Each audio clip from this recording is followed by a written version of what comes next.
Hello everyone, मैं आप सभी के लिए फिर से एक अमेजिंग चाइनीज ड्रामा ले आई हूँ जिसकी स्टोरी बहुत ही ज़्यादा इंटरेस्टिंग है। तो चलो जल्दी से वीडियो को लाइक कर दो और अगर आपने अभी तक चैनल को सब्सक्राइब नहीं किया है तो प्लीज़ कर लो। ड्रामा की स्टार्टिंग हमारी इस कहानी के हीरो जिंगशी के साथ होती है, जो कि अपने कंपनी के बाहर पहुंचता है तो देखता है कि सभी रिपोर्टर की भीड़ लगी होती है उससे ये सवाल पूछने के लिए कि क्या वो सच में बाई फैमिली की डॉटर तिंग तिंग के साथ शादी करने वाला है। जिंगशी सभी को जवाब देता है कि मैं कोई शादी नहीं करने वाला हूँ और मैं तो शादी में ना इंटरेस्टेड हूँ और ना ही कोई लड़की में, और मैं जिंगशी वार्न करता हूँ कि सभी लड़कियाँ मुझसे 3 मीटर दूर हो जाए, नहीं तो उसके साथ अच्छा नहीं होगा। तो ये सुनते के साथ ही सभी फीमेल रिपोर्टर्स डर कर पीछे हो जाती है, पर तभी एक लड़की भागते हुए सभी को साइड हटने का कहती है और जिंगशी के सामने आकर खड़ी हो जाती है।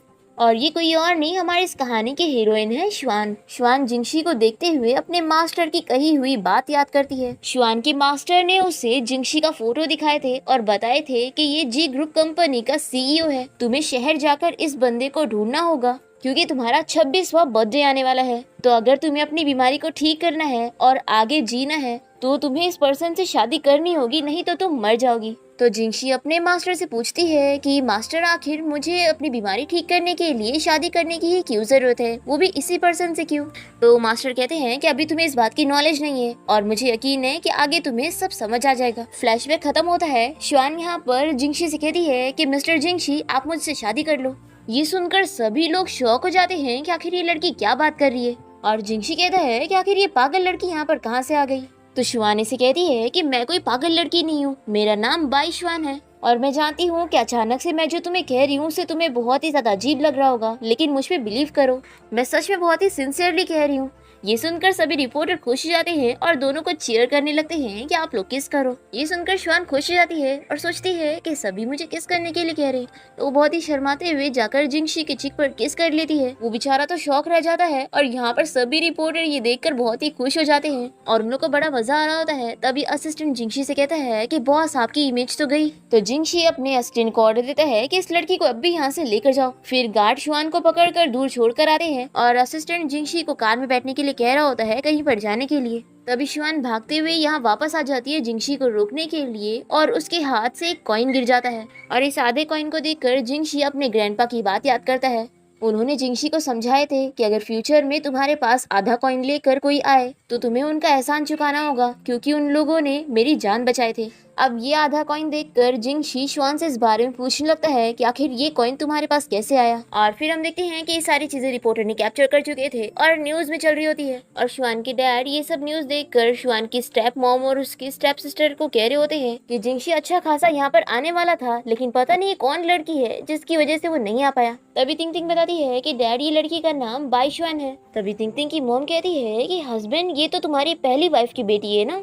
तो श्वान के डैड कहते हैं कि हाँ मुझे याद आया, तभी तो मैं बोलूँ ये मुझे जानी पहचानी क्यों लग रही है, ये मेरी ही बेटी है। इसके पैदा होते ही इसने अपनी माँ को मार दी, इसलिए मास्टर ने मुझे कहा था कि मैं इस बच्ची को माउंटेन पर छोड़ दूं, इसलिए मैंने तो इसे माउंटेन पर फेंक आया था, पर मुझे तो यकीन नहीं था कि ये अभी तक जिंदा होगी। अगर मुझे पहले पता होता तो इस अनलकी लड़की को मैं उसी वक्त ही मार देता। तिंग तिंग कहती है कि डैड आपको ही अब मेरी हेल्प करनी होगी, जिंगशी से मैं ही शादी करूंगी और आप कुछ करो नहीं तो ये श्वान हमारा प्लान खराब कर देगी। तो डैड कहते हैं कि तुम फिक्र मत करो, मैं हमारा प्लान किसी को भी खराब करने नहीं दूंगा। और यहाँ हम देखते हैं कि जिंगशी श्वान को अपने घर ले आता है और उसे कहता है कि मैं तुमसे दोबारा पूछ रहा हूँ कि आखिर ये कॉइन तुम्हारे पास कैसे आया। तो श्वान कहती है कि मैं सच कह रही हूँ कि इसे मुझे मेरे मास्टर ने दिया है। तो जिंगशी से पूछता है कि क्या तुम्हारे मास्टर का नाम वो है।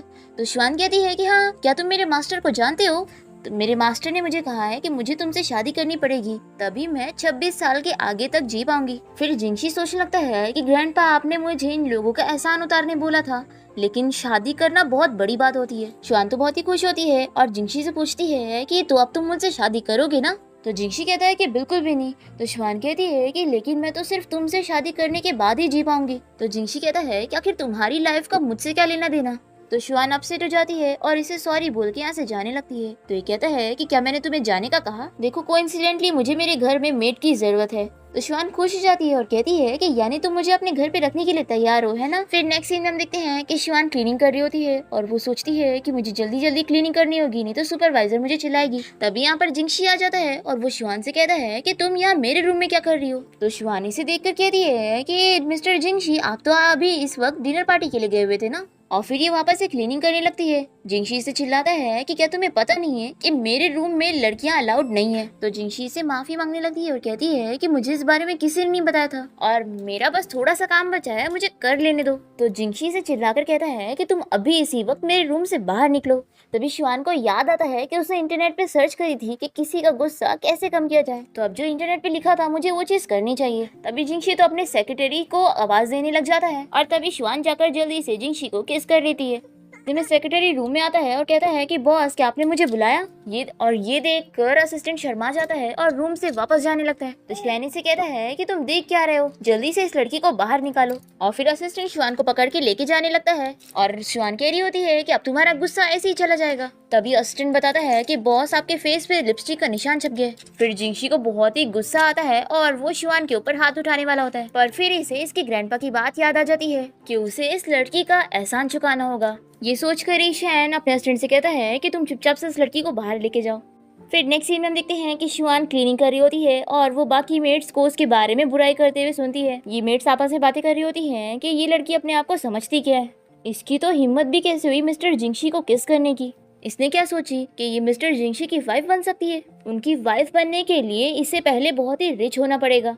ये सब सुनकर जिंगशी सोचती है कि अब मुझे समझ आया कि मिस्टर जिंगशी मुझसे शादी क्यों नहीं करना चाहते, क्योंकि मैं बहुत ही गरीब हूँ। फिर ये सोचती है कि लगता है अब मुझे मिस्टर जिंगशी से शादी करने के लिए बहुत सारे पैसे कमाने होंगे। अब तभी ये मेट्स आपस में बातें करती है कि इन लोगों ने सुने कि मिस लाई जो कि एक बहुत ही फेमस इन्वेस्टर है, वो मिंघाई होटल आने वाली है और वो बहुत ही ज्यादा बीमार है। तो शिवानी ये सब सुनकर सोचती है कि वो बंदी बहुत ही ज्यादा बीमार है और बहुत ही रिच है, यानी अगर मैंने उनकी जान बचा ली तो मुझे $100 तो मिल ही जाएंगे। फिर हम यहाँ वही फेमस इन्वेस्टर मिस लाई को देखते हैं जो कि कोई और नहीं बल्कि जिंगशी की ग्रैंडमा होती है। जिंगशी उनके साथ यहाँ पर आया होता है और तभी शिवान यहाँ होटल पहुँच जाती है, पर सिक्योरिटी गार्ड उसे बिना इन्विटेशन के अंदर जाने नहीं दे रहा होता है।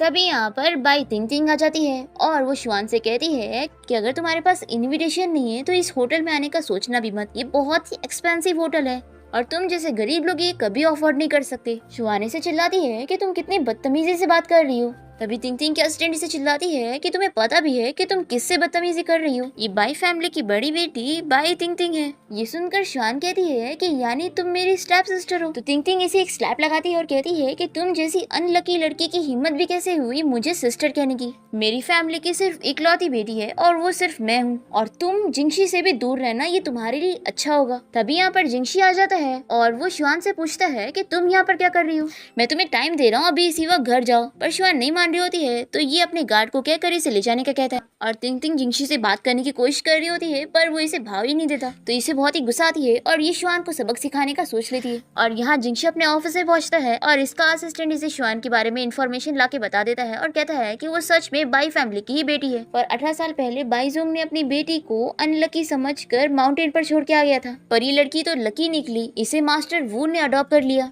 और बेचारी ने अब तक बहुत ही मुश्किलों से सरवाइव करी है। अब ये सारी चीजें जानने के बाद जिंगशी कहता है कि अब मुझे समझ आया कि वो बाई तिंग तिंग शिवान को क्यों परेशान कर रही थी। फिर नेक्स्ट सीन में हम देखते हैं कि शिवान के डैड यहाँ जिंगशी के घर आए होते हैं और शिवानी ने देखते के साथ ही पहचान जाती है और कहती है कि डैड क्या आपने मुझे पहचाना?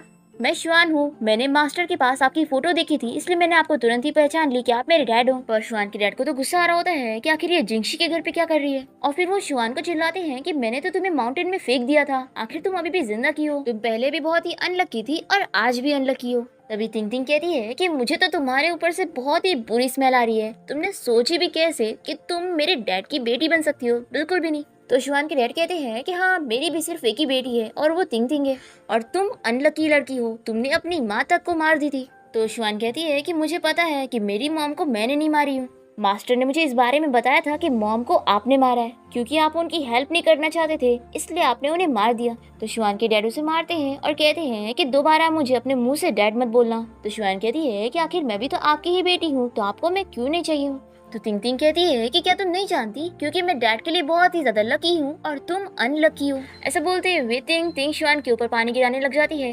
तभी यहाँ पर जिंगशी आ जाता है और वो इन लोग को चिल्लाते हुए कहता है कि तुम लोगों की हिम्मत कैसे हुई मेरे घर आकर ये सारी हरकत करने की। फिर तिंग तिंग और उसके डैड तो चुप हो जाते हैं और फिर हम देखते हैं कि जिंगशी शिवान के रूम में जाता है और उसे चिल्लाते हुए कहता है कि तुम्हें तो बहुत ही बोलना आता है ना, तो जब तुम्हें वो परेशान कर रही थी तब तुम्हारी बोलती क्यों बंद हो गई? मेरे सामने तो तुम कितना ज्यादा बोलती हो और उस बाई तिंग तिंग के सामने एकदम चुप थी। क्या तुम इतनी डरपोक हो कि तुम्हें कोई भी लोग परेशान करे और तुम सहोगी? लगता है तुम्हें उन लोग की बात एकदम सही लग रही थी, इसलिए तुम चुप थी ना। यानी कि तुम सच में अपने आप को अनलकी समझती हो। तो शिवान कहती है कि मैं अनलकी बिल्कुल भी नहीं हूँ, मैं तुम लोगों को प्रूफ करके दिखा दूंगी। बल्कि मैं तो बहुत ही ज्यादा स्मार्ट और टैलेंटेड हूँ। मेरे ऊपर बस कर्ज है कि मैं 26 साल के बाद जी नहीं पाऊंगी और मुझे तुमसे कोई बात नहीं करनी है। तुम मेरे रूम से बाहर जाओ। जिंशी पूछता है कि क्या तुम मुझे रूम से निकाल रही हो? तो ये कहती है कि हाँ, और इसे जबरदस्ती रूम से बाहर कर देती है। और यहाँ पर हम देखते हैं कि तिंग तिंग और उसका डैड मिलके एक अलग ही प्लान बना रहे होते हैं। पाइजोंग तिंग तिंग को सिखा रहा होता है कि देखो, अभी तुम्हें जिंशी के ड्रिंक में ये ड्रग मिलाना होगा और फिर मैं देखता हूँ कि वो तुमसे शादी कैसे नहीं करता है। अब जिंशिया जैसे बाहर आता है तो बाइजोंग इसे कहता है कि मिस्टर जिंशी, पिछली बार मुझसे गलती हो गई थी, इसलिए मेरे बदले में मेरी बेटी आपसे माफी मांगना चाहती है। और फिर तिंग तिंग जिंशी को ड्रिंक देने लगती है। वो श्वान से ऐसी गुस्सा होता है कि वो ड्रिंक जल्दी से पी लेता है और फिर उसे चक्कर आने लगते हैं। तो तिंग तिंग कहती है कि मिस्टर जिंशी, चलो मैं आपको रेस्ट करने के लिए रूम में लेके चलती हूँ। और तिंग तिंग और उसके डैड दोनों एक दूसरे को इशारा कर रहे होते हैं कि इन लोग का काम हो गया। और यहाँ पर श्वान को रियलाइज होता है कि आखिर मैंने उसे इतना क्यों चिल्ला दी, मुझे इतना गुस्सा नहीं करना चाहिए था। अब तो वो मुझसे शादी करने के लिए और नहीं मानेगा, इसलिए मुझे अभी इसी वक्त उसे माफी मांग लेनी चाहिए। तभी इतने में श्वान को आवाज आती है जिंशी की, जो कि तिंग तिंग को चिल्लाकर कह रहा होता है कि तुम्हारी हिम्मत भी कैसे हुई मुझे ड्रग देने की। ये सुनकर श्वान सोचती है कि आखिर ये आवाज कैसी थी और वो चेक करने जा ही रही होती है कि तभी जिंशी इसके रूम में आ जाता है। और फिर जिंशी श्वान को वॉल पे पुश करता है और तभी लाइट्स ऑफ हो जाती है और वो श्वान को किस करने लगता है और ये सोचती है कि मैं तो इससे माफी मांगने जा रही थी और ये अचानक से यहाँ पर आके मुझे किस क्यों कर रहा है। फिर श्वान जल्दी से जिंशी को दूर कर देती है और उसे कहती है कि अभी हमारी शादी नहीं हुई है, लेकिन हाँ, अगर तुम मुझसे शादी करने के लिए रेडी हो तो मुझे किसिंग से कोई प्रॉब्लम नहीं है। तो जिंशी कहता है कि बिल्कुल भी नहीं, मैंने बोला था ना कि मैं कभी शादी नहीं करूंगा। ऐसा बोलकर ये इसके रूम से चला जाता है। तो श्वान को बहुत ही ज्यादा गुस्सा आती है कि आखिर इसका क्या मतलब है, अगर इसे मुझसे शादी नहीं करनी थी वो तो मुझे किस क्यों कर रहा था, सच में कितना बदतमीज है। और फिर ये वापस से जिंशी से बात करने के लिए रूम से बाहर निकल के आती है और देखती है कि वो इतनी जल्दी बाहर भाग गया।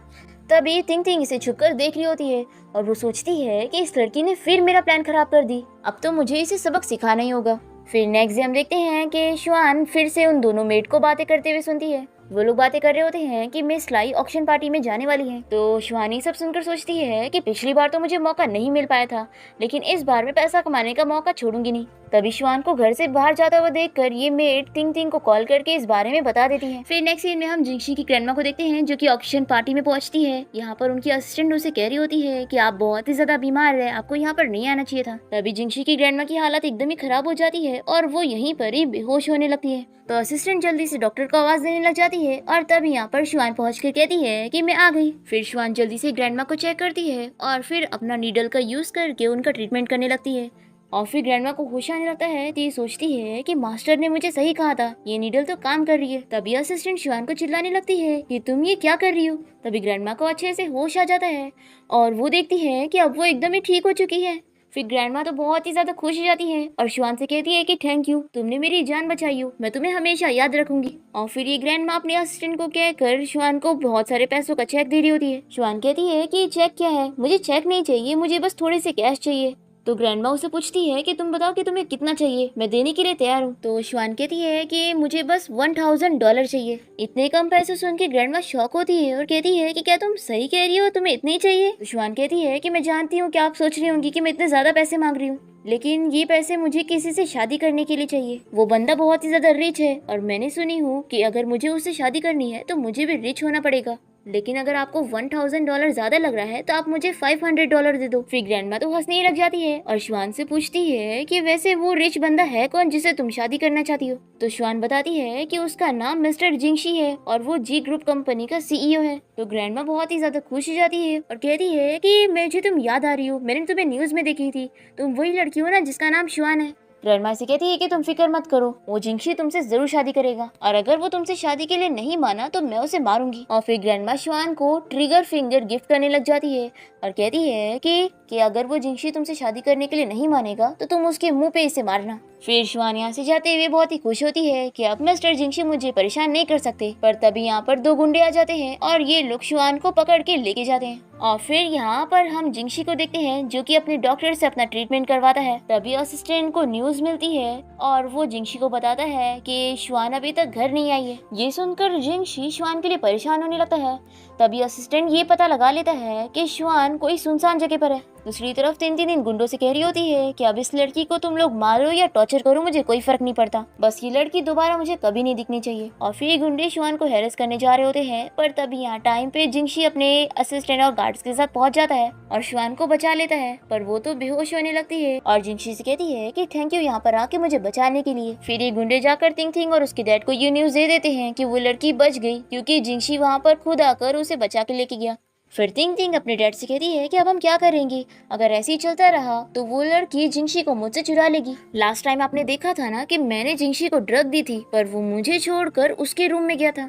तो डैडी से आइडिया देता है कि एक काम करते हैं, हमें उसकी ग्रैंडमा को अपने जाल में फंसाना होगा क्योंकि जिंगशी अपनी ग्रैंडमा की बात नहीं टालता है। दूसरी तरफ जिंगशी का डॉक्टर शुआन को चेक करता है और वो कहता है कि मुझे समझ नहीं आ रहा है, लगता है इस लड़की को कोई अजीब बीमारी है क्योंकि इसके बेहोश होने का रीजन मुझे नहीं पता लग रहा है। तभी इतने में शुआन की नींद खुलती है और असिस्टेंट इसे याद दिलाता है कि जिंगशी ने उसे बचा लिया था। तो ये बहुत ही खुश होती है और फिर जिंगशी खांसने लगती है। डॉक्टर कहता है कि इसकी बीमारी इतनी अजीब है कि मैं डिसाइड ही नहीं कर सकता कि इसे क्या मेडिसिन दूं। तभी शुआन से कहती है कि तुम मेरी फिक्र मत करो, मुझे मेडिसिन नहीं ठीक कर सकती, मेरी बीमारी ठीक करने के लिए तुम्हें मुझसे शादी करनी पड़ेगी। तो जिंगशी कहता है कि क्या तुम्हें ऐसा लगता है कि मुझे फूल बनाना बहुत ही इजी है? मैंने तुम्हें पहले ही कह चुका हूँ कि मैं तो शादी में ही इंटरेस्टेड नहीं हूँ, तो चाहे जो भी हो मैं किसी से भी शादी नहीं करूंगा। तो शुआन कहती है कि लेकिन मेरे पास तो ज्यादा टाइम नहीं बचा है। और फिर वो उठकर जा रही होती है। तो ये कहता है कि तुम कहाँ जा रही हो? तो ये कहती है कि अब मेरे पास क्योंकि कम ही टाइम बचा है तो मैं अपनी बाकी की लाइफ माउंटेन पर बिताना चाहती हूँ अपने मास्टर और अपने सारे ब्रदर और सिस्टर के साथ।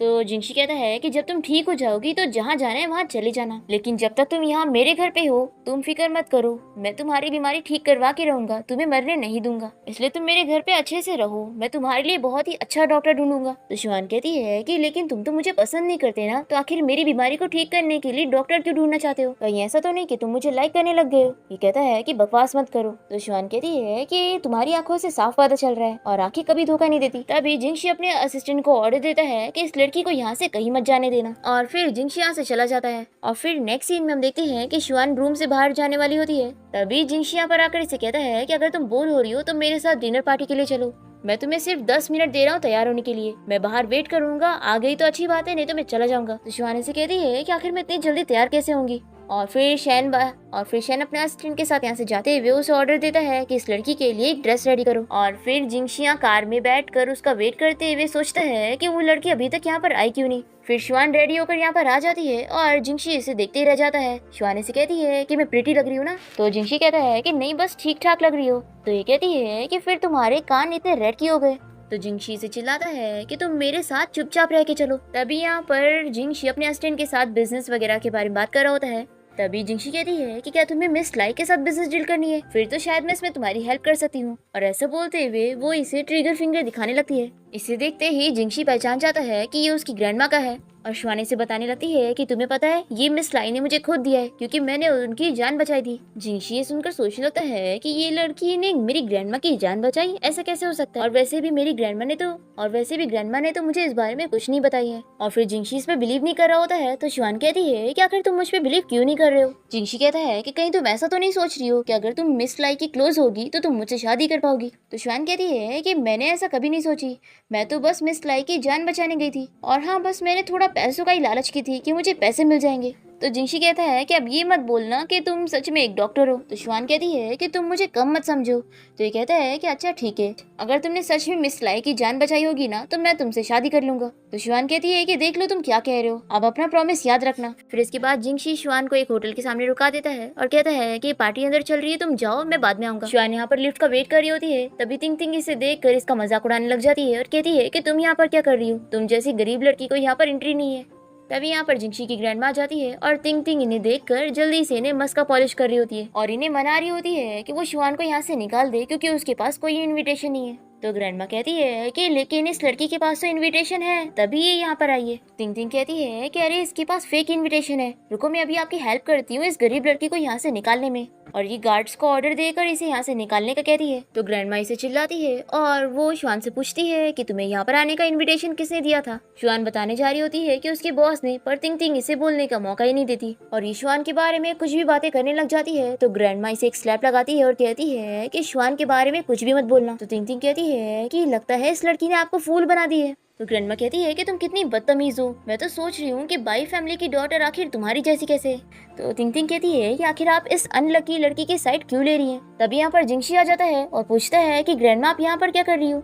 और इतने में ग्रैंडमा टिंग टिंग को बताने लगती है कि ये वो लड़की है जिसने मेरी जान बचाई थी। ये सुनकर जिंगशी कहता है कि ग्रैंडमा क्या सच में इस लड़की ने आपकी जान बचाई थी। और श्वान ये सुन के शौक होती है कि ये जिंगशी की ग्रैंडमा है। और फिर श्वान एम्बैरेस फील करती है कि मैंने जिंगशी की ग्रैंडमा के सामने ही जिंगशी की काफी सारी बुराई कर दी। और तभी ग्रैंडमा जिंगशी को मनाने लग जाती है कि इस लड़की ने मेरी जान बचाई है और ये कितनी ज्यादा अच्छी है, तो आखिर तुम इससे शादी करने के लिए क्यों नहीं मान रहे हो। ग्रैंडमा कहती है कि देखो मैं तुम यंग लोगों के बीच में नहीं पड़ूंगी, लेकिन मुझे श्वान सच में बहुत ही ज्यादा पसंद है और मुझे यकीन है कि ये भी तुम्हें बहुत ही ज्यादा पसंद आएगी। तभी ग्रैंडमा को कुछ काम होता है और वो अपने असिस्टेंट के साथ यहाँ से जाने वाली होती है। तो श्वान को समझाती है कि देखो तुम जिंगशी के साथ ही रहना, नहीं तो यहाँ पर कुछ खराब लोग हैं जो तुम्हें परेशान करेंगे। और फिर ग्रैंडमा के कहने पर जिंगशी श्वान का हाथ पकड़ के उसे यहाँ से लेके जाता है। फिर ये दोनों पार्टी में आ जाते हैं और श्वान जिंगशी से कहती है कि सॉरी, मुझे इस बारे में नहीं पता था कि वो तुम्हारी ग्रैंडमा है। कहीं ऐसा तो नहीं कि मैंने जो भी ग्रैंडमा को बोली थी उससे उन्होंने हमारी रिलेशनशिप गलत समझ ली। जिंगशी कहता है कि उन्होंने क्या गलत समझी होगी। तो ये कहती है कि यही कि मैं तुमसे शादी करना चाहती हूँ पर तुम नहीं। तो जिंगशी कहता है कि मैंने बोला था ना कि मैं शादी में इंटरेस्टेड हुई नहीं। तो श्वान कहती है कि तुम भूल कैसे सकते हो, कार में तुमने मुझसे प्रॉमिस किया था कि तुम मुझसे शादी करोगे। तो जिंगशी कहता है कि मैं मजाक कर रहा था। तो श्वान कहती है कि अच्छा तो तुम इतना नर्वस क्यों हो रहे हो। फिर श्वान वॉशरूम गई होती है और तभी यहाँ पर टिंग टिंग फिर से इसे परेशान करने के लिए आ जाती है। पर फिर यहाँ पर जिंगशी की ग्रैंडमा आकर फिर से श्वान को प्रोटेक्ट करती है और ये टिंग टिंग को चिल्लाती है और कहती है कि तुम इससे दूर ही रहो। और फिर वो श्वान को यहाँ से लेके जाने लगती है और कहती है कि मुझे तुम्हारा ये ड्रेस बिल्कुल पसंद नहीं आ रहा है, चलो मैं तुम्हारा ड्रेस चेंज करवाती हूँ जो कि तुम पर बहुत ही सूट होगा। और फिर ग्रैंडमा श्वान को एक होटल रूम में ले आती है और कहती है कि जाओ तुम अपना ड्रेस चेंज कर लो, मैं किसी को भेजती हूँ वो तुम्हारे लिए ड्रेस लेकर आएगा और फिक्र मत करो, ये मेरी जगह, तुम्हें यहाँ कोई प्रॉब्लम नहीं होगी। फिर इसके बाद हम देखते हैं कि श्वान यहाँ टॉवेल में होती है और तभी यहाँ पर जिंगशी इसे ड्रेस देने आया होता है और कहता है कि ग्रैंडमा ने मुझे भेजा है ड्रेस देने के लिए। और बाहर से ग्रैंडमा इन लोग की बातें सुन रही होती है और वो खुश हो रही होती है कि उन्होंने उन दोनों को सेट कर दी। यहाँ पर श्वान जिंगशी को वापस देखकर कहती है कि तुम अभी भी यहाँ पर क्या कर रहे हो। तो ये कहता है कि ग्रैंडमा ने मुझे वेट करने के लिए कहा है। तभी सामने ड्रिंक रखा होता है और श्वान उसे जूस समझकर जल्दी से पीने लगती है। जब तक जिंगशी इसे रोककर बताता है कि वो ड्रिंक थी, तब तक वो उतना ही पीने के बाद बहुत ही ज्यादा ड्रंक हो जाती है। और फिर श्वान जिंगशी को पकड़ के यहाँ से जाने नहीं दे रही होती है और उसे कहती है कि मुझे पता है कि तुम मुझे लाइक करते हो, लेकिन बस मुझे समझ नहीं आ रहा है कि फिर तुम मुझसे शादी क्यों नहीं करना चाहते। ऐसा बोलते हुए वो इसके ऊपर ही सर रखकर सो जाती है। तभी जिंगशी याद करता है कि उसकी मॉम जब उसे बचा रही थी तभी उनकी मौत हो गई थी। फिर जिंगशी श्वान को देखकर सोचता है कि तुम मुझसे दूरी रहो तो तुम्हारे लिए अच्छा होगा, क्योंकि मेरी फैमिली में जिस भी लड़की की शादी होती है वो जिंदा नहीं बचती और इसी वजह से मेरी मॉम भी मर गई थी और मैं नहीं चाहता कि तुम्हें भी कुछ हो। और वो श्वान का फेस टच करने जा रहा होता है पर फिर अपने आप को रोक लेता है। नेक्स्ट डे जिंगशी अपने ऑफिस में होता है और यहाँ पर उसकी ग्रैंडमा उसे मना रही होती है। तो वो कहता है कि ग्रैंडमा आप जानती है ना, मैं सभी लड़कियों से दूर रहना चाहता हूँ। ग्रैंडमा कहती है कि मैं जानती हूँ कि क्या रीजन है, लेकिन मैं तुम्हें कितनी बार बताऊं कि तुम्हारी मॉम के साथ जो हुआ वो बस एक्सीडेंट था। तो जिंगशी कहता है कि ग्रैंडमा आप जानती हो ना कि मेरी मॉम तो मर चुकी है, लेकिन मेरा अंकल जी रिचवान अभी भी जिंदा है। ग्रैंडमा कहती है कि तुम्हें इस चीज की बड़ी फिक्र हो रही है, लेकिन इस चीज की नहीं हो रही कि अगर तुम एक इम्पोर्टेंट पर्सन को अपनी लाइफ से खो दोगे तो वो तुम्हें दोबारा कभी नहीं मिलेगी। तो जिंगशी कहता है कि ग्रैंडमा आप जानती हो ना कि मेरा अंकल मुझसे नफरत करता है, इसलिए मैं जिसे भी पसंद करूंगा वो उसे मार देगा और श्वान एक इनोसेंट लड़की है, इसलिए मैं उसे इन सब चीजों में इन्वॉल्व नहीं कर सकता। तो ग्रैंडमा हंसने लगती है और कहती है कि मुझे पता था कि तुम्हें वो लड़की पसंद है। और वो इसे समझाती है कि देखो अब तुम अपने अंकल से लड़ो और फिर शादी करो और जल्दी से मुझे एक ग्रेट ग्रैंडसन दो। तो जिंगशी कहता है कि नहीं ग्रैंडमा, आपको ग्रैंड चिल्ड्रन देखने को नहीं मिलेंगे। ऐसा बोलकर वो चला जाता है और ग्रैंडमा सोचती है कि मैं सच में इसके ऊपर डिपेंड नहीं हो सकती हूँ, मुझे खुद ही अपनी ग्रैंड डॉटर इन लॉ को मनाना होगा। और फिर ग्रैंडमा बहुत सारे गिफ्ट और पैसे लेकर श्वान के पास आ जाती है और उसे मना रही होती है कि वो जिंगशी के साथ शादी कर ले। शिवानी ने कहती है कि ग्रैंडमा आप तो मुझे पसंद करती है, लेकिन जिंगशी मुझे पसंद नहीं करता। तो ग्रैंडमा कहती है कि तुम इसकी फिक्र मत करो, देखना वो तुम्हें जरूर पसंद करेगा। और फिर ग्रैंडमा जबरदस्ती शुआन को ये सारे गिफ्ट देने लगती है और शुआन नहीं ले रही होती है। और तभी इतने में यहाँ पर जिंगशी आ जाता है और पूछता है कि ग्रैंडमा आप ये क्या कर रही हो। तो ग्रैंडमा कहती है कि इस लड़की ने मेरी जान बचाई है ना, तो मैं इसलिए इसे गिफ्ट दे रही हूँ। तो जिंगशी शुआन से कहता है कि अगर मेरी ग्रैंडमा दे रही है तो ले लो ना। दूसरी तरफ हम तिंग तिंग और उसके डैड को देखते हैं, जो कि जिंगशी के अंकल जी रिचुआन के साथ मिल जाते हैं और ये लोग मिलके जिंगशी से बदला लेने का सोचते हैं। फिर यहाँ कार से जाते हुए जिंगशी शुआन से कहता है कि तुम्हें बहुत सारे पैसे चाहिए थे ना, इसीलिए तुमने ग्रैंडमा की जान बचाई थी, तो अब पैसे क्यों नहीं ले रही हो। तो शुआन इसे बताती है कि मुझे पैसे इसलिए चाहिए थे क्योंकि मुझे तुमसे शादी करनी थी, क्योंकि मैंने सुनी थी कि तुम्हारी वाइफ बनने के लिए रिच होना जरूरी है, लेकिन लगता है कि कुछ और ही रीजन है जिससे तुम मुझसे शादी नहीं कर रहे हो। तभी यहाँ पर गाड़ी के सामने एक बंदा आ जाता है जो कि जिंगशी के अंकल को कॉल करके बता देता है कि जिंगशी घर पहुंचने वाला है। पर यहाँ पर जिंगशी शुआन को अपने घर के सामने उतार देता है और कहता है कि मुझे कुछ काम है तो मैं ऑफिस जा रहा हूँ, जब तक तुम घर जाओ। और फिर शुआन जैसे ही जिंगशी के घर में जाती है तो देखती है कि यहाँ पर उसके डैड और जिंगशी के अंकल दोनों साथ बैठे होते हैं और जिंगशी के डैड उसे पकड़ के कहने लगते हैं कि पहले तो मैंने तुम्हें जिंदा छोड़ दिया था, लेकिन अब तो मैं तुम्हें मारूंगा, तुम्हारी वजह से मेरी तिंग तिंग का सारा प्लान खराब हो गया, तुम सच में बहुत ही अनलकी हो। तो शुआन कहती है कि डैड आप मुझे अनलकी मत बोला करो, बस आपका सुपरस्टिशन है। तो इसके डैड इसे स्लैप मारते हैं। तभी जिंगशी का अंकल शुआन से इस बारे में पूछने लगता है कि तुम मुझे बता दो कि जिंगशी कहाँ पर है। शुआन नहीं बता रही होती है तो उसके डैड कहते हैं कि तुम्हें क्या लग रहा है कि जिंगशी यहाँ पर आकर तुम्हें बचा लेगा, बिल्कुल भी नहीं, आंखें खोल के देखो, ये जिंगशी के अंकल है और इस घर के असली मालिक ये हैं। फिर अंकल शुआन से कहता है कि देखो मैं तुमसे फिर से पूछ रहा हूँ कि जिंगशी कहाँ पर है, अगर तुम मुझे नहीं बताओगी तो मैंने जैसे उसकी माँ को मारा था वैसे ही मैं तुम्हें भी मार दूंगा। पर फिर भी शुआन नहीं मानती और वो कहती है कि मैं नहीं बताऊंगी। तो इसके डैड इसे गुस्से में मारने जा रहे होते हैं, तभी जिंगशी का अंकल इसे रोकता है और कहता है कि अभी भी ये लड़की हमारे काम की है। और फिर अंकल इसके मुंह में कोई जहर की गोली डाल के चला जाता है। फिर शुआन अपने नीडल से चेक करती है कि वो सच में जहर है। तभी यहाँ जिंगशी घर आ जाता है और वो शुआन से पूछता है कि आखिर तुम्हें ये सारी चोट कैसे आई। तो शुआन सोचती है कि मैं इसे इसके अंकल के बारे में नहीं बता सकती, वो बहुत ही ज्यादा खतरनाक है और अगर मैं इसे बता दूंगी तो वो अंकल इसके साथ कुछ भी कर सकता है। फिर शुआन बहाना बनाती है कि मुझे ये चोट गिर के लग गई। इसकी बातें सुनकर जिंगशी अपनी मॉम को याद करने लगता है और फिर इसे कहता है कि ठीक है, तुम मुझे खुद नहीं बताना चाहती तो कोई बात नहीं, मैं इस बारे में खुद ही पता लगा लूंगा। ऐसा बोलकर जिंगशी यहाँ से जा रहा होता है तो शुआन इसे रोकने के लिए एक्टिंग करने लगती है कि मेरी चोट मुझे बहुत ही ज्यादा दुख रही है, तो प्लीज क्या तुम भी यहाँ पर मेरे साथ रुकोगे। तो जिंगशी यहाँ पर आकर शुआन को बेड पे लेटा देता है और उसे कहता है कि तुम अच्छे से रेस्ट करो। तो शुआन भी सोचती है कि आज ही इतना अच्छे से बातें कर रहा है और फिर शुआन जिंगशी से अपनी केयर करवाने लगती है और उसे कहती है कि मुझे एप्पल खाना है। फिर जिंगशी इसके लिए एप्पल छील रहा होता है और ये इसके ऊपर बहुत ही हंस रही होती है और फिर इसे एप्पल देने के बाद जिंगशी वापस जाने लगता है तो शुआन इसे बहाना करती है कि मुझे पिज्जा खाने का दिल कर रहा है, लेकिन उसे तुम बनाओगे। तो जिंगशी मान जाता है और वो किचन में जाकर पिज्जा बना रहा होता है और फिर शुआन यहाँ पर उसी अंकल के दिए हुए जहर के बारे में सोच रही होती है और दूसरी तरफ जिंगशी को उसके असिस्टेंट की कॉल आ जाती है और वो बता देता है कि शुआन को चोट पहुंचाने वाला कोई और नहीं बल्कि उसका अंकल जी रिचुआन है। ये सुनने के बाद जिंगशी तुरंत ही यहाँ से चला जाता है। फिर शुआन जब अपने रूम से बाहर निकलती है तो मेड के जरिए इसे पता लगता है कि शुआन अपने अंकल से मिलने गया है। तो ये सुनकर शुआन सोचती है कि लगता है जिंगशी को पता चल गया और फिर शुआन जिंगशी की फिक्र करते हुए उसे ढूंढने चली जाती है। और यहाँ हम देखते हैं कि शुआन का डैड और जिंगशी का अंकल पार्टी कर रहे होते हैं और तभी यहाँ पर जिंगशी गुस्से में पहुंच जाता है और वो अपने अंकल को चिल्लाता है कि आपको मुझसे दुश्मनी है तो मुझ पे निकालो, आखिर एक लड़की को क्यों मार रहे थे। तो अंकल कहता है कि अच्छा तो तुम उसी लड़की की बात कर रहे हो जिसका नाम शुआन है ना। और यहाँ शुआन भागते हुए आ रही होती है और तभी एक गार्ड इसके सर पे मार के इसे बेहोश करके लेके जाता है। और यहाँ पर ये अंकल जिंगशी से कह रहा होता है कि वो लड़की सेम तुम्हारी माँ की तरह थी, मैंने उसे इतना मारा फिर भी वो मुझे तुम्हारे बारे में कुछ नहीं बता रही थी और मैं तुम्हें ढूंढ रहा था और तुम खुद यहाँ मेरे घर पे आ गए, कितनी अच्छी बात है।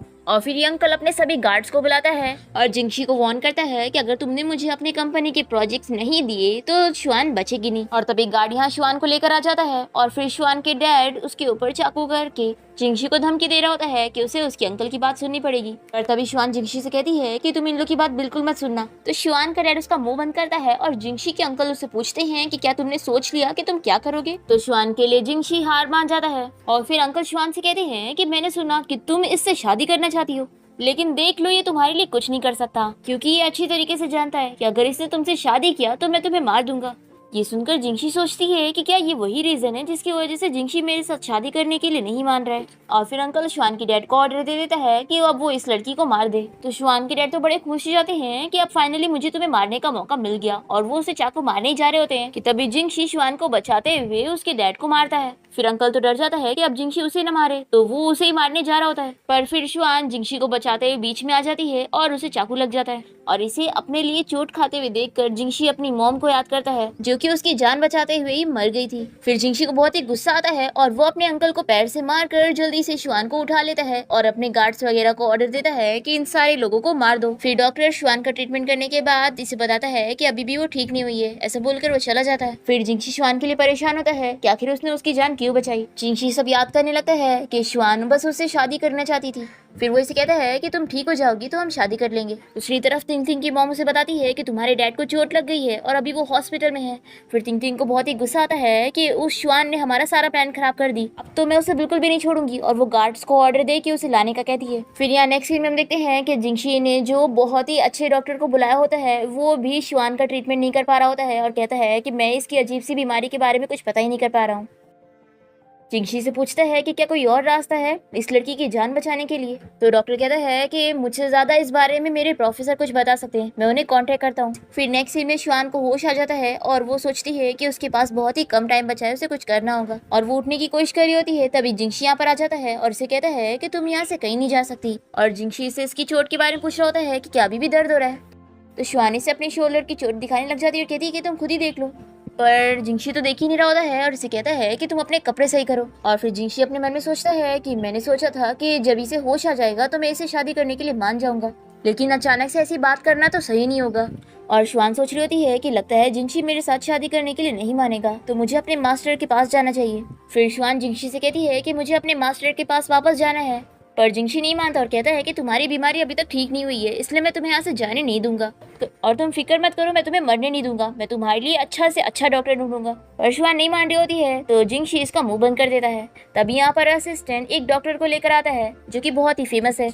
इसका नाम हान होता है और ये और शुआन एक दूसरे को देखकर पहचान जाते हैं। तो ये देखकर जिंगशी पूछता है कि क्या आप दोनों एक दूसरे को पहले से जानते हैं। तो शुआन बताती है कि हाँ, ये मेरे सीनियर है और हम दोनों चाइल्डहुड फ्रेंड भी रहे हैं। तो ये सुनकर जिंगशी जेलस हो जाता है। हानी से बताता है कि मैंने शुआन का पल्स चेक कर लिया, उसकी बॉडी अभी बहुत ही ज्यादा वीक है। और फिर हान शुआन के लिए मेडिसिन तैयार करता है और उसे अपने हाथों से पिला रहा होता है। और जिंगशी देखकर जेलस होकर कंपनी चला जाता है और वो ये सारा गुस्सा अपने एम्प्लॉयज के ऊपर निकाल रहा होता है। और फिर ऐसे कुछ दिन बीत जाते हैं और वो अपने असिस्टेंट से पूछता है कि वो अभी ठीक हुई कि नहीं। तो असिस्टेंट कहता है कि अब वो काफी हद तक ठीक हो चुकी है, लेकिन बॉस डॉक्टर हान और शुआन को साथ देकर बिल्कुल खुश नहीं है। तो जिंगशी कहता है कि आखिर मेरा उससे क्या लेना देना है।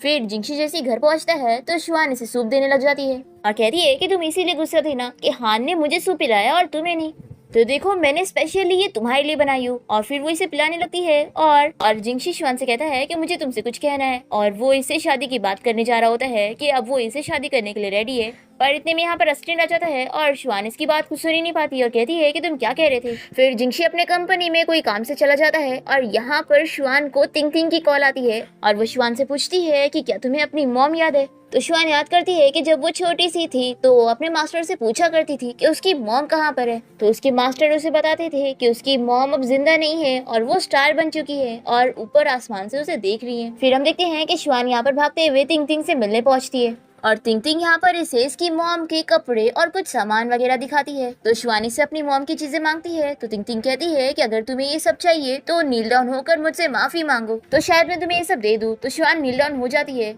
पर तिंग तिंग कहती है कि मैं तो बस मजाक कर रही थी और तुम्हें फूल बना रही थी। और फिर तिंग तिंग शुआन के ही सामने उसकी मॉम का सारा सामान बर्बाद कर देती है और शुआन बस रोती रह जाती है। फिर तिंग तिंग अपने गार्ड्स को ऑर्डर देकर इसे मारने का कहती है, पर शुआन जल्दी से छुरी उठाकर इन लोगों को धमकी देती है और वो बाहर भाग जाती है। और तभी यहाँ पर जिंगशी शुआन को ढूंढते हुए पहुंच जाता है और वो उसके फेस पे चोट देखकर समझ जाता है कि ये सब तिंग तिंग ने की है, तो वो उसे बदला लेने के लिए जा रहा होता है। तो शुआन से रोककर कहती है कि मैं अपने आप को खुद प्रोटेक्ट कर सकती हूँ, तुम्हें मेरे लिए कोई बदला लेने की जरूरत नहीं है। फिर जिंगशी शुआन को कार से घर लेके जा रहा होता है और उसे कहता है कि अब तुम चुपचाप घर चल के रेस्ट करो। तभी कार से बाहर शुआन एक डॉग को देख लेती है और जल्दी से कार रोक कर जाके डॉग को उठाती है। तभी जिंगशी से कहता है कि तुम मुझसे दूर रहना, मुझे डॉग से एलर्जी है। तो शुआन कहती है कि देखो ना, ये डॉग कितना बेचारा है, सेम मेरी तरह, इसके पास भी कोई घर नहीं है। पर फिर भी जिंगशी नहीं मानता है और शुआन को चलने का कहता है। और फिर शुआन को रूम में छोड़ने के बाद जिंगशी अपने असिस्टेंट को कॉल करके उसी डॉग को ढूंढने का कहता है। और फिर शुआन यहाँ रूम में अपसेट बैठी होती है और वो इस डॉग को देखकर बहुत ही खुश जाती है और उसे पता लगता है कि जिंगशी ने उसे यहाँ पे लाया। वो इसे समझाता है कि मेरे रूम को गंदा मत करना। तो शुआन इसे थैंक यू बोलती है। फिर जिंगशी यहाँ से जा रहा होता है, तभी इसे शुआन की गिरने की आवाज आती है। वो देखता है कि वो यहाँ पर बेहोश हो गई है। फिर नेक्स्ट सीन में जिंगशी हान से इस बारे में पूछता है कि अभी वो कैसी है। तो डॉक्टर हानी से बताता है कि शुआन की बॉडी और भी ज्यादा वीक हो रही है और उसकी बीमारी बढ़ रही है। तो जिंगशी से पूछता है कि कोई तो तरीका होगा इसकी जान बचाने का। तो हान याद करता है और इसे कहता है कि हाँ, एक तरीका है, अगर तुम शुआन से शादी कर लो तो वो शायद बच जाए। तभी असिस्टेंट कहने लगता है कि डॉक्टर आप ऐसी बातें कैसे कर सकते हो, मिस शुआन ये सब कह रही थी तो हमें पता था कि वो बीमार है और उनका दिमाग खराब हो चुका है, आखिर शादी करने से बीमारी कैसे ठीक होगी। तो डॉक्टर हान कहता है कि पहले मुझे भी इस बात पर बिलीव नहीं था। तो जिंगशी से पूछता है कि तुम मुझे बताओ कि आखिर शादी से इसकी जान कैसे बचेगी। तो ये बताता है कि ये बहुत ही लंबी कहानी है। मैं और शुआन सेम स्कूल में पढ़ा करते थे, तो मैं शुआन के घर खेलने के लिए जाया करता था। शुआन के मास्टर ने मुझे बताया था कि उसे पैदा होते के साथ ही ये बीमारी थी और मास्टर ने कहा था कि शुआन की जान सिर्फ एक ही बंदा बचा सकता है और शुआन को उससे शादी करनी पड़ेगी तभी वो बच पाएगी। और मास्टर ने मुझे बताया था कि वो कोई और नहीं बल्कि तुम ही हो। तुम शुआन के लिए स्पेशल हो, सिर्फ तुम ही उसकी जान बचा सकते हो। लेकिन हाँ, मैं तुम्हें फोर्स नहीं कर सकता क्योंकि ये तुम्हारी मर्जी है, पर शुआन की जान बचाने का बस यही रास्ता है। और मैं तुमसे पूछना चाहता हूँ कि क्या तुम शुआन को पसंद करते हो। तो जिंगशी इस बारे में सोचने लगता है और तभी असिस्टेंट कहता है कि डॉक्टर हान, मेरे बॉस ने मीडिया में अनाउंस कर चुके हैं कि वो कभी शादी नहीं करेंगे, तो आपका उन्हें ऐसे मना के कोई फायदा नहीं है। तभी जिंगशी कहता है कि मैं शादी करूंगा। तो ये सुनकर असिस्टेंट शॉक हो जाता है और पूछता है कि बॉस, क्या आप सच में शादी की बात कर रहे हैं। तो जिंगशी कहता है कि हाँ, और अब तुम्हारे पास 10 मिनट है, जाओ तैयारी करो। और फिर हान वापस से जिंगशी से पूछता है कि तुमने मेरे सवाल का जवाब नहीं दिया कि तुम शुआन को पसंद करते हो या नहीं। जिंगशी कहता है कि आखिर मुझे इस सवाल का जवाब देने की क्या जरूरत है। तो हान कहता है कि मैं जानता हूँ कि तुम बस शुआन की जान बचाने के लिए जल्दी में ये डिसीजन ले रहे हो, लेकिन मैं फिर भी चाहूंगा कि शुआन को भी उसकी लाइफ में खुशियां मिले क्योंकि वो मेरी सिस्टर जैसी है। तो जिंगशी कहता है कि आखिर तुम्हें क्यों लग रहा है कि मैंने जल्दबाजी में ये डिसीजन लिया हूँ। फिर इसके बाद हम देखते हैं कि शुआन को जब होश आता है तो वो देखती है कि वो कार में है। वो जिंगशी से पूछती है कि हम कहाँ जा रहे हैं। तो ये कहता है कि हम शादी करने जा रहे हैं। ये सुनकर शुआन शॉक हो जाती है और जिंगशी से कहता है कि तुम्ही ने कहा था ना कि अगर तुम मुझे शादी नहीं करोगी तो मर जाओगी। फिर शुआन तो बहुत ही ज्यादा खुश हो जाती है। और फिर यहाँ दूसरी तरफ हम जिंगशी के अंकल जी रिचुआन को देखते हैं, जो कि अपने गार्ड को चिल्ला रहा होता है कि आखिर उसके लॉकर से अकाउंट बुक कैसे गुम हो गई। फिर हम देखते हैं कि शुआन और जिंगशी कोर्ट से निकल रहे होते हैं अपना मैरिज सर्टिफिकेट लेकर, और फिर दोनों कार में आके बैठते हैं। और शुआन सोचती है कि अब तो हमने शादी भी कर ली है, फिर भी मुझे ऐसा क्यों लग रहा है कि मेरी बीमारी अभी ठीक नहीं हुई। और जिंगशी सोच रहा होता है कि अगर हमारी शादी के बारे में न्यूज फैल गई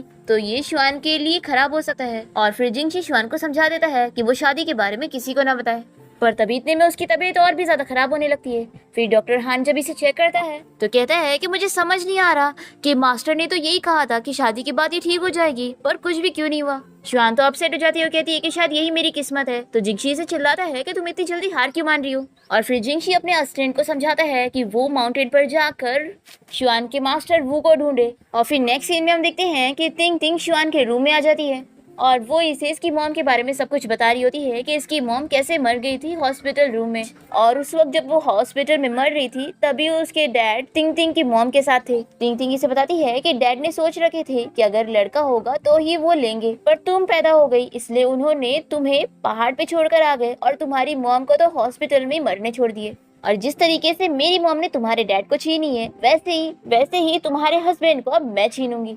जैसे तुम्हारी मॉम कुछ नहीं कर पाई थी वैसे ही तुम भी कुछ नहीं कर पाओगी। फिर शुआन को ये सब जानने के बाद बहुत ही गुस्सा आता है और वो इसे नीडल लगा के इसे पैरालाइज कर देती है और ये बिल्कुल भी हिल नहीं पाती है। और फिर तिंग तिंग को स्लैप मारकर शुआन इसे अपना सारा भड़ास निकालती है। और फिर शुआन अपनी मॉम को मिस करते हुए रोने लग जाती है और तिंग तिंग इसे कहती है कि तुम मुझे छोड़ दो। और यहाँ असिस्टेंट जिंगशी को बताता है कि मास्टर वू ने उसे कहा कि वो शुआन को लेकर माउंटेन पर जाए, वहाँ पर वो बताएंगे कि उसे क्या करना होगा। पर जैसे ही जिंगशी यहाँ शुआन के रूम में आता है तो इसे पता लगता है कि शुआन यहाँ से जा चुकी है और उसने उसके लिए गुड बाय लेटर छोड़ी हुई है। शुआन ने उसमें लिखी थी कि तुम्हारे साथ बिताया हुआ टाइम मेरा सबसे बेस्ट टाइम था। और यहाँ हम देखते हैं कि शुआन हान के साथ कार से जा रही होती है और वो उसे कह रही होती है कि मुझे बहुत ही ज्यादा अपसेट फील हो रहा है, जैसे मैं अपना घर छोड़ के जा रही हूँ। तो हानी से कहता है कि वो इसलिए क्योंकि तुम जिंगशी को पसंद करने लग गई हो और ये चीज तुम्हारे लिए नॉर्मल भी है। क्योंकि उसने तुम्हारी इतनी केयर किया है तो आखिर तुम उसे क्यों नहीं लाइक करोगी। अब तभी यहाँ पर हान शुआन को मास्टर से मिलवाता है, जो कि शुआन से मिलने ही सिटी आ गए होते हैं। वो यहाँ पर शुआन को बताते हैं कि जिंगशी ने भी उन्हें कांटेक्ट किया था। फिर मास्टर शुआन का पल्स चेक करते हैं और उसे बताते हैं कि वो अभी तक इसलिए ठीक नहीं हुई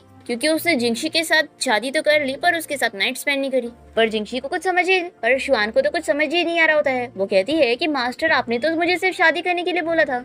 तो मास्टर कहते हैं कि तुम सच में बहुत ही बुद्धू हो। तभी यहाँ पर जिंगशी अपने असिस्टेंट के साथ पहुंच जाता है और शुआन यहाँ पर जिंगशी को सामने सामने कहने वाली होती है कि आज रात वो उसके साथ रहे। पर मास्टर कहते हैं कि तुम चुप रहो, तुम बच्ची हो, तुम्हें नहीं पता। और फिर मास्टर जिंगशी से कहते हैं कि आज रात तुम लोग इधर ही रुक जाओ, जिसे पीने के बाद रात में शुआन बहुत ही ज्यादा ड्रंक हो जाती है। और फिर मास्टर इन दोनों के लिए रूम में वाइन रख देते हैं और वो जिंगशी के क्लोज जाते हुए अपना मिशन पूरा करने की कोशिश कर रही होती है, पर जिंगशी इसे दूर कर देता है और वो जिंगशी से अपनी फीलिंग्स के बारे में कन्फेस कर देती है और उसे बता देती है कि वो उसे पसंद करने लग गई है। फिर जिंगशी भी इसे बता देता है कि वो भी इसे पसंद करता है और फिर दोनों ही नाइट स्पेंड कर लेते हैं। और फिर नेक्स्ट डे जिंगशी शुआन को उठाता है और कहता है कि 12 बज चुके हैं और अगर तुम अभी भी नहीं उठी तो हमें लंच भी नहीं मिलेगा। तो शुआन जल्दी से उठ जाती है और फिर वो अपने मास्टर से अपना पल्स चेक करवाती है और फिर मास्टर इसे गुड न्यूज देते हैं कि अब उसकी बीमारी ठीक हो चुकी है।